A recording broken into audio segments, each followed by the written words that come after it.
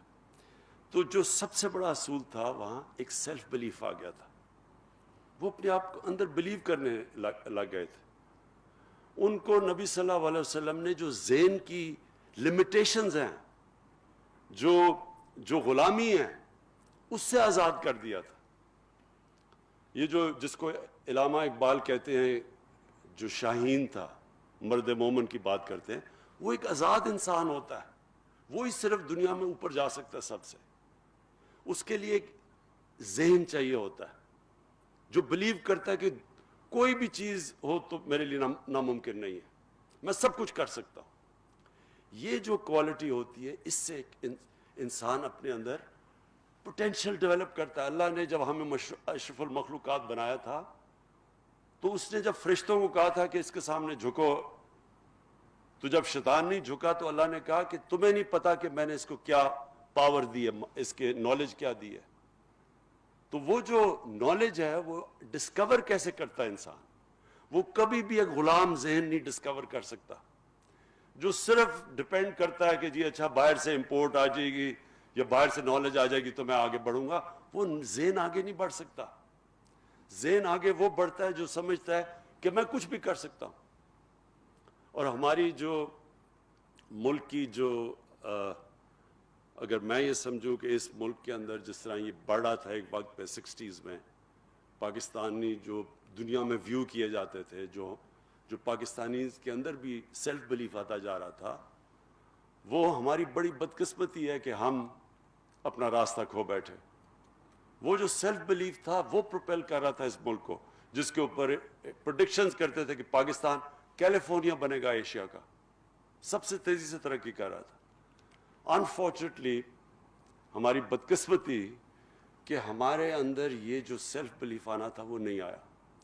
جو سب سے ایک چیز پلیز یاد رکھنا کہ جو ہم آرگیومنٹ سنتے ہیں, جی کلونیلزم آئی اور انہوں نے لوگوں کو ایجوکیٹ کر دیا, ہندوستان میں اگر نہ آتی تو ہم پتہ نہیں پیچھے چلے جاتے یا انگریز کی غلامی نہ ہوتی. کلونیلزم کا جو سب سے بڑا ایک قوم کے اوپر نقصان کرتی ہے وہ غلامی, وہ انسان کو جب آپ آزاد بھی ہو جاتے ہیں لیکن ذہنی غلامی رہ جاتی ہے. میں جب پہلی دفعہ پاکستان ٹیم کے ساتھ انگلینڈ میں ٹیسٹ کھیلنے گیا, میں 18 سال کا تھا, تو مجھے یاد ہے ہمارے سینئر پلیئر ہمیں کہتے کہ دیکھیں انگریز سے جیتنا تو سوال ہی نہیں پیدا ہوتا, اگر ہم عزت سے ہار گئے تو ہماری یہی جیت ہوگی. ہمارے اپنے سینئر پلیئر ہی کہہ رہے تھے. اس کا نتیجہ کیا ہوا؟ ہم جو میچ جیتنے لگتے تھے ہم وہ کہتے تھے, وہ ایکسپریشن آتا تھا کہ وی snatched defeat from the jaws of victory, کیونکہ ہم اپنے اندر ہی نہیں مانتے تھے کہ ہم جیت سکتے ہیں. جب آپ شروع میں کہیں کہ جی ان سے آپ جیت ہی نہیں سکتے تو آپ جیتیں گے کیسے؟ وہ یہ جو ابھی بھی کمپلیکس ہمیں پڑا ہوا تھا کہ وہ ہمارے سے وہ بڑے سپیریئر ہیں اور ان کی ٹیکنیک ایسی ہے, اور تو وہ جب تک وہ کمپلیکس رہا ہم نہیں جیت سکے تھے. جب ایونچولی جیتنا شروع کیا تو اس ذہن کو آزاد کیا. تو یہی جب میں نے شوکت خانم کا فیصلہ کیا بنانے کے لیے, تو میں جس سے کہوں کہ جی پاکستان میں شوکت خانم کینسر ہاسپٹل بن ہی نہیں سکتا. کیوں نہیں بن سکتا؟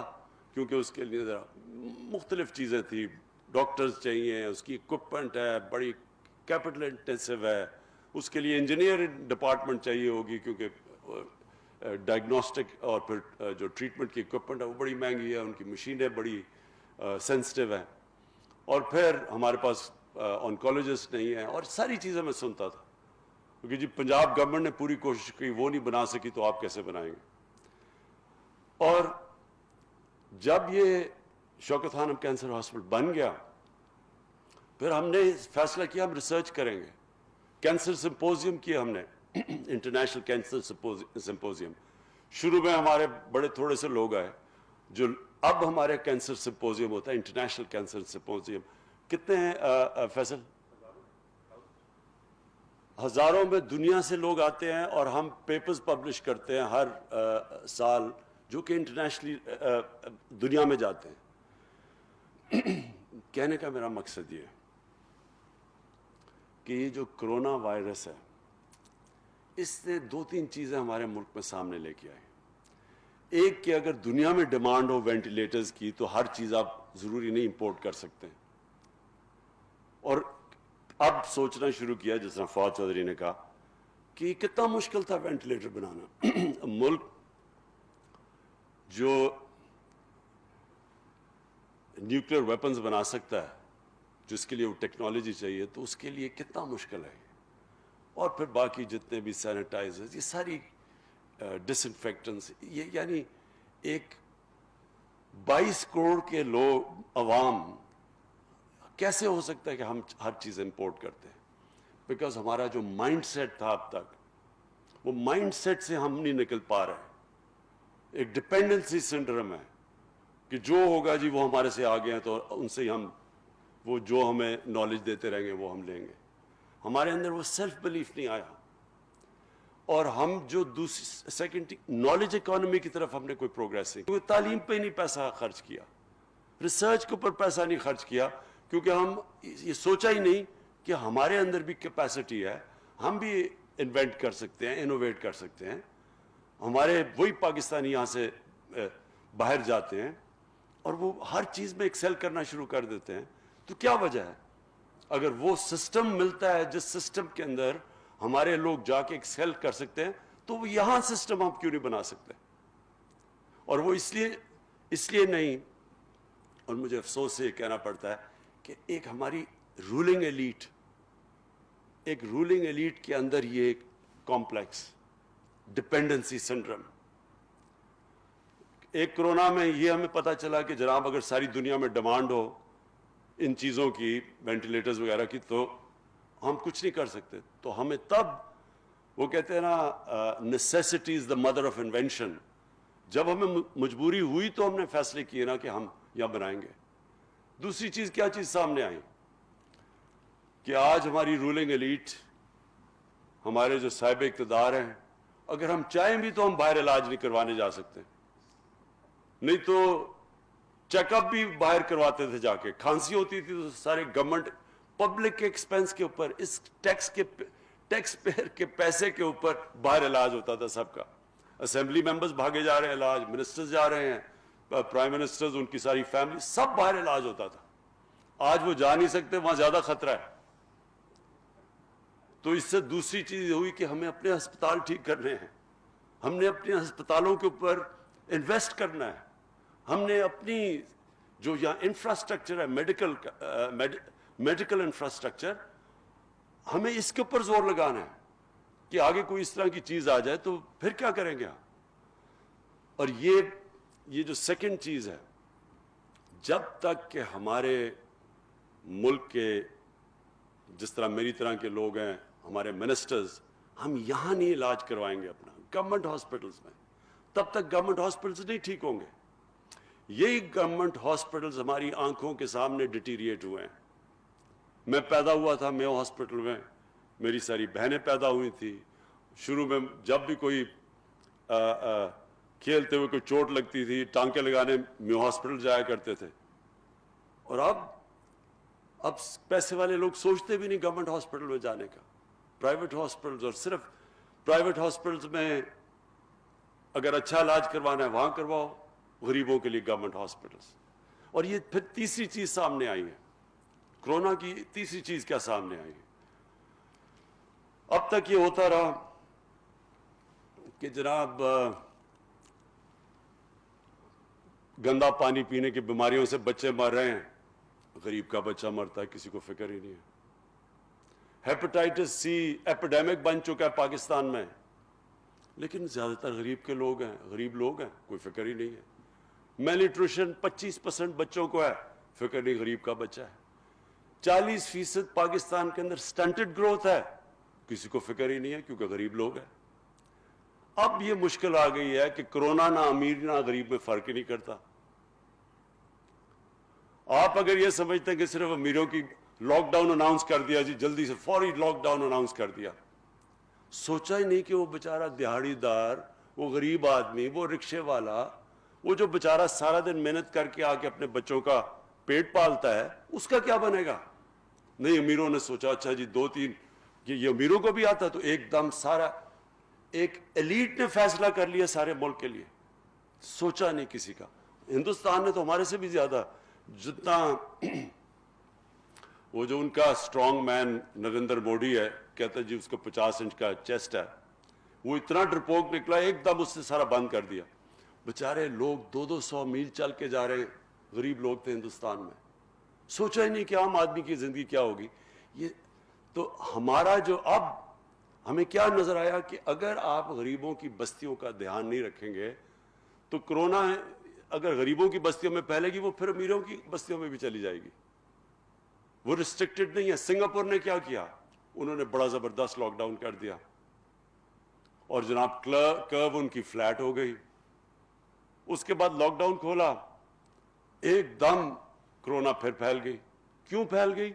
کیونکہ وہ جو سب سے ان کے غریب امیگرنٹ ورکرز تھے, جو 6-7 ایک کمرے میں تھے, ان کی انہوں نے فکر نہیں کی جب لاک ڈاؤن کیا ہوا تھا, تو ان کے اندر سے وہ پھیل گئی ساری, پھر سے ان کو اب لاک ڈاؤن کرنا پڑا. تو اس لیے ہمیں بھی جب فیصلے کریں گے پاکستان کے اب سے, تو ہمیں یہ بھی سوچنا پڑے گا کہ اس ملک کا وہ طبقہ جو کمزور طبقہ ہے, جو کچی بستیوں میں ہے, جو ہر روز فیس کرتا ہے, ہر دوسرے دن موت دیکھتا ہے, اس کے بچوں کا دیکھتا ہے کہ حال کے گندے پانی کی بیماریوں سے بچے مر رہے ہیں, یا وہ دیکھتا ہے کہ یہ ہیپاٹائٹس سی ہر جگہ پھیلی ہوئی ہے, لیور خراب ہو رہے ہیں, جلدی مر رہے ہیں.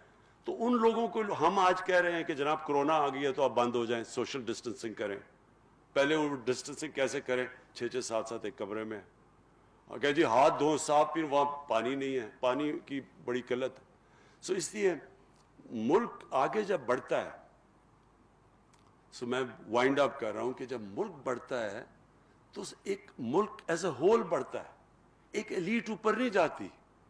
یہ جو ہمارا ایلیٹسٹ کلچر بنا ہوا تھا, جس کی وجہ سے سارا ڈپینڈنسی سنڈروم بھی ہے, بیکاز جو ہماری ایلیٹ تھی وہ اتنی متاثر تھی مغرب سے کہ وہ سوچتی نہیں تھی کہ ہم کبھی ان سے مقابلہ کریں گے, تو ہر چیز امپورٹ کرتے رہو. یہ سوچا ہی نہیں کہ ہم اپنی ملک کو کھڑا کریں گے.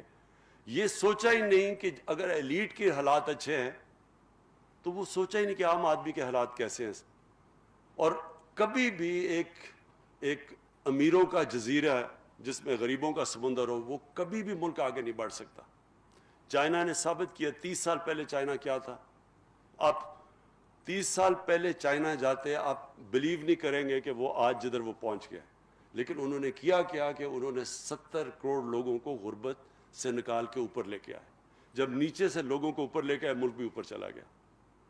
ہمارا یہ ہے جو آگے ہم نے جانا ہے, جو کرونا نے ہمیں چیز کیا سامنے لے کے آئی, کہ سب سے پہلے اپنے پاؤں پہ کھڑا ہونا ہے, اپنے ملک میں یہ چیزیں پروڈیوس کرنی ہے, نالج اکانومی کی طرف جانا ہے, اپنے ہمیں سائنس اور ٹیکنالوجی کو آگے لے کے جانا ہے. یہ بڑی اچھی بات ہے کہ ساری جو امریکہ کے اندر جتنی بھی وہاں جو بھی چیزیں وہ انوویٹ ہوتی ہیں, چیزیں جو نئی لیٹسٹ ٹیکنالوجیز آتی ہیں, ساری آتی ہیں. ان کی جو ڈیفنس ہے اس کی کنیکشن ہے پرائیویٹ سیکٹر کے ساتھ, وہ فیڈ کرتے ہیں پرائیویٹ سیکٹر میں. ساری انوویشنز اور نئی چیزیں اور انوینشنز اس طرح آگے آتی ہیں, اس طرح ان کا ملک اوپر جاتا ہے. ہمارا کوئی کنیکشن ہی نہیں تھا ڈیفنس پروڈکشن اور پرائیویٹ سیکٹر کے اندر.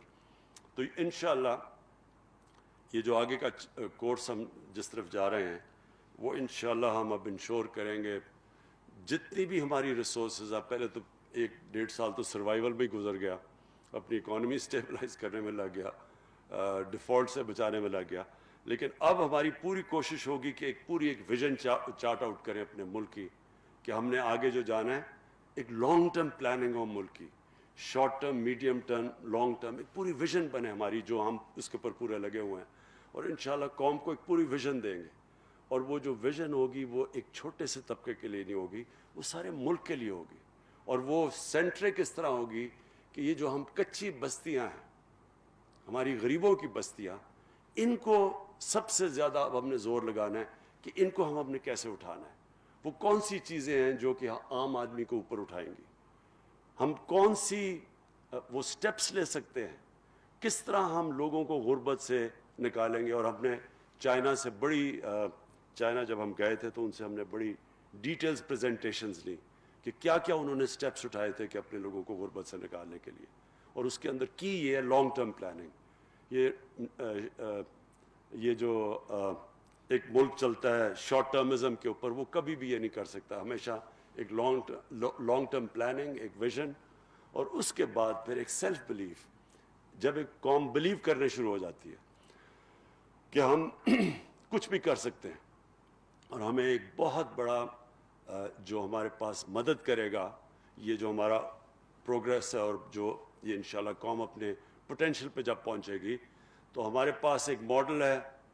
ہمیں پتہ ہے کہ ایک ہمارے نبی صلی اللہ علیہ وسلم نے ایک ماڈل بنایا تھا, ایک انسان کیسے اوپر جاتا ہے, اپنا پوٹینشیل اچیو کرتا ہے, ایک قوم کیسے جاتی ہے. اور ہمارا جو اثاثہ اس وقت ہے وہ پلیز یاد رکھیں اوورسیز پاکستانی ہے. ہمارے 90 لاکھ پاکستانی باہر ہیں, وہ ان میں سے ایک تو روزی کمانے کے لیے کافی گئے ہیں, لیکن کئی ایسے لوگ ہیں ہمارا جو بیسٹ ٹیلنٹ تھا, کیونکہ ہم نے ایک سسٹم میں میرٹ نہیں رکھی, ایک سسٹم جو میرٹ کو ڈسکریج کرتا تھا, ہمارا جو بیسٹ ٹیلنٹ ہے وہ آخر میں ملک سے باہر گیا, اور وہ ہر فیلڈ میں ایکسل کرتے ہیں. سو ہم جیسے جیسے اپنے سسٹمز ٹھیک کرتے رہیں گے, ہمارے پاس یہ ٹیلنٹ واپس آنا چاہتا ہے, وہ واپس آئے گا. جیسے ہم اپنے ادارے ٹھیک کرتے رہیں گے, جس طرح شوکت خانم تھا, شروع میں تو یہاں ڈاکٹرز ہی نہیں تھے ہمارے پاس جو اسپیشلسٹ تھے جو کینسر ہاسپٹل چلا سکتے ہیں. لیکن جیسے ہی انہوں نے دیکھا کہ انسٹیٹیوشن بن گئی ہے جو میرٹ میں چلتی ہے, جس کے اندر ایک قانون ہے, رول آف لا ہے اپنے انسٹیٹیوشن کا, اور آہستہ آہستہ سارے ہمارے جو تقریباً ڈاکٹرز ہیں جو ٹاپ کوالٹی پروفیشنل ہیں, سب باہر سے آئے ہیں, باہر پاکستانی جو باہر سے آئے ہیں. آپ اگر مڈل ایسٹ میں چلے جائیں اور ان کا کوئی بھی اسپیشلسٹ کینسر ہاسپٹل میں جائیں, وہاں مشکل سے ان کے جو لوکلز ہیں وہ 4 یا 5% ہے. یہاں ہم ایک کوالٹی کینسر ہاسپٹل بنا سکتے ہیں, ساری پاکستانی کو ہم امپلوائے کر کے اس کو چلا سکتے ہیں, جو ہم ہر ادارے کو اس طرح چلا سکتے ہیں اس ملک میں, کیونکہ ہمارے پاس پول بیٹھا ہوا ہے باہر کوالٹی لوگوں کا, پروفیشنلز کا. اور جب بھی جیسے جیسے سسٹمز ٹھیک ہوتے جائیں گے انشاءاللہ وہ واپس آتے آئیں گے. میں آخر میں فواد چودھری آپ کو پھر سے, زبیدہ آپ کو میں یہ خراج تحسین پیش کرتا ہوں کہ آپ نے ایک بڑا بولڈ سٹیپس لیے ہیں, اور یہ جو آپ نے چیزیں یہاں لوکلی پروڈیوس کرنا شروع کیا ہے اور ایکسپورٹس کا سوچا, یہ بڑا زبردست ایک یہ وے فارورڈ ہے. یہ ہے جو میری نظر میں نیا پاکستان ہے.